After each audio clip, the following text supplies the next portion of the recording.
Magandang umaga, ngayon po ay araw ng Martes, September 26, 2023. Update po muli isalagay ng panahon.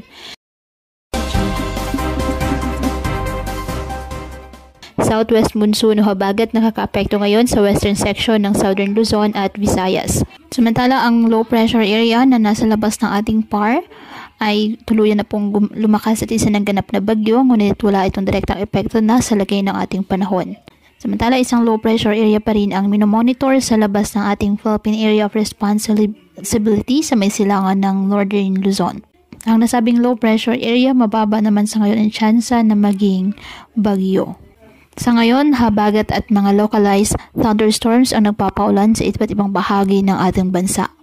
Ngayong araw, ang Mimaropa, Western Visayas, Negros Oriental, Zambales at Bataan, asahan ang maulap na kalangitan na may kalat-kalat na pag-ulan at thunderstorms dahil po sa habagat.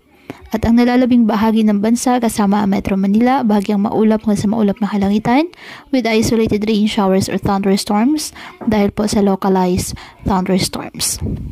Kaya pinapayuhan ng ating mga kababayan na maging maingat po sa mga posibilidad ng pagbaha at pagguho ng lupa, lalo na po kapag may malalakas na ulan, at ugaliin na magdala palagi ng payong o kahit anong panangga sa ulan o kahit naman sa init ng araw kapag lalabas po ng ating mga tahanan.